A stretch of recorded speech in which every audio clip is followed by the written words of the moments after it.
guys, welcome back again with me, Dena Destiani. Now, on this video, I will explain about financial statements and auto accounting. But again and again, I will use English Indonesian to speak with you all. Okay? Jadi kalau sometimes I add some English words or Indonesian words in my sentence, please understand this. Karena sometimes I lost all of my vocabulary, so I need to speak in two languages. Okay, so please watch carefully to dapat your ilmu for my video. Okay, I know we all familiar with financial statements or laporan keuangan because we are an accounting student or accounting peeps, right? So, but I still need to explain it. I just want to remind what is financial statement and how many kind of financial statement that we used in accounting world.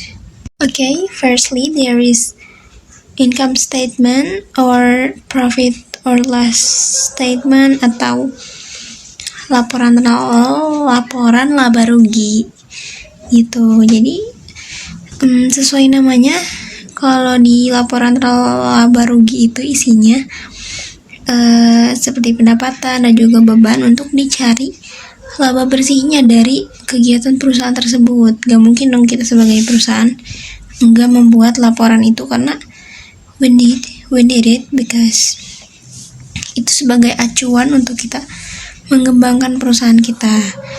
Dan juga dari laporan keuangan tuh itu juga berguna buat internal perusahaan dan juga eksternal perusahaan. Nanti aja jelasin. Okay? And then secondly, there is capital statement or changes in equity statement. Jadi itu tuh laporan perubahan modal. Nah, misalnya kita kan punya modal nih di awal. Nah, kita isinya tuh tambahin net profit, laba bersih atau rugi, dan juga kalau perusahaannya perseorangan itu dikurangi sama prive. Nah, itu tuh buat dicari modal akhirnya untuk masuk ke neraca yang periode selanjutnya setelah ada perubahan modalnya. Nah, yang ketiga ada balance sheet. Nah, ini itu isinya kayak itu neraca ya teman-teman. Jadi statement of financial position atau balance itu kayak neraca lagi, tapi ini untuk yang kita nyatatnya itu aset, utang sama modal. Nah, jadi kita cuma nyatat itu aja. Jadi kita misalnya balance gak nih antara aset dan utang plus modal itu. Jadi itu kayak persamaan dasar akuntansi lagi kalau di situnya. Itu juga buat ngelihat itu kita misalnya kalau untuk di luar sana tuh, kalau untuk pihak eksternalnya itu fungsinya untuk lihat nih misalnya utangnya seberapa, modalnya seberapa gitu. Nah, yang keempat ada cash flow statement atau laporan arus kas. Nah, ini menurutku ini a little bit tricky karena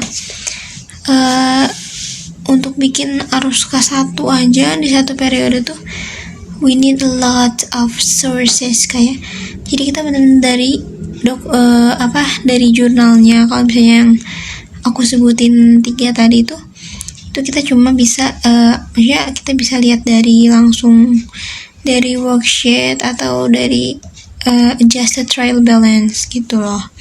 Tapi kalau ini kita harus kembali lagi ke jurnal-jurnal gitu. Jadi susahnya di situ sih, dan juga pengelompokan ke aktivitas-aktivitasnya, karena ada 3 operating activities, investing activity sama financing activities. Nah, yang kelima ini ada ini kita sebagai accounting student mungkin jarang ya kalau menggunakan yang kelima ini. Yang kelima ini adalah catatan atas laporan keuangan atau notes to financial statement. Jadi ini biasanya untuk penjabaran aja supaya pihak, jadi sebenarnya guys, yang bisa baca laporan keuangan itu nggak semua orang bisa menganalisis. Jadi perlu penjabaran untuk atas laporan keuangan kita, itu berguna untuk pihak eksternal. Jadi investor-investor dan atau kreditur itu pasti membutuhkan CALK ini guys. Jadi jangan menganggap remeh CALK ya, karena benar-benar dibutuhkan, sangat-sangat dibutuhkan untuk penjabaran dari laporan keuangan. Okay, I've reminded you about the types of financial statements, and now let's get to the Odoo application to know how financial statement works in Odoo. Pertama-tama kita buka dulu Odoo accountingnya. Nah, karena kita mau buka laporan keuangan, jadi kita bukanya yang report. Nah, di situ ada tuh paling atas yang di statement reports itu ada balance sheet, profit and loss, cash flow statement, executive summary, sama tax return. Nah, kita tinggal buka aja yang kita butuhin.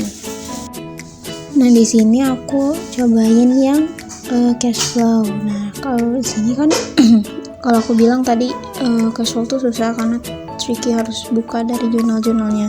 Nah, kalau di Odoo itu ini bisa otomatis ya. Nah, di sini tuh bisa kelihatan cash beginning period, terus cash flow sumber cash in sama cash out di detail di sini. Jadi harus easier buat kalian menyusun laporan keuangan. Nah, di sini ada profit or loss statement atau laporan laba rugi. Nah, di sini juga udah otomatis semuanya ke sistemnya. Jadi revenue terus gross profit dulu, baru yang lainnya gitu. Jadi langsung kelihatan laba bersih, misalnya per detik ini juga bisa dilihat.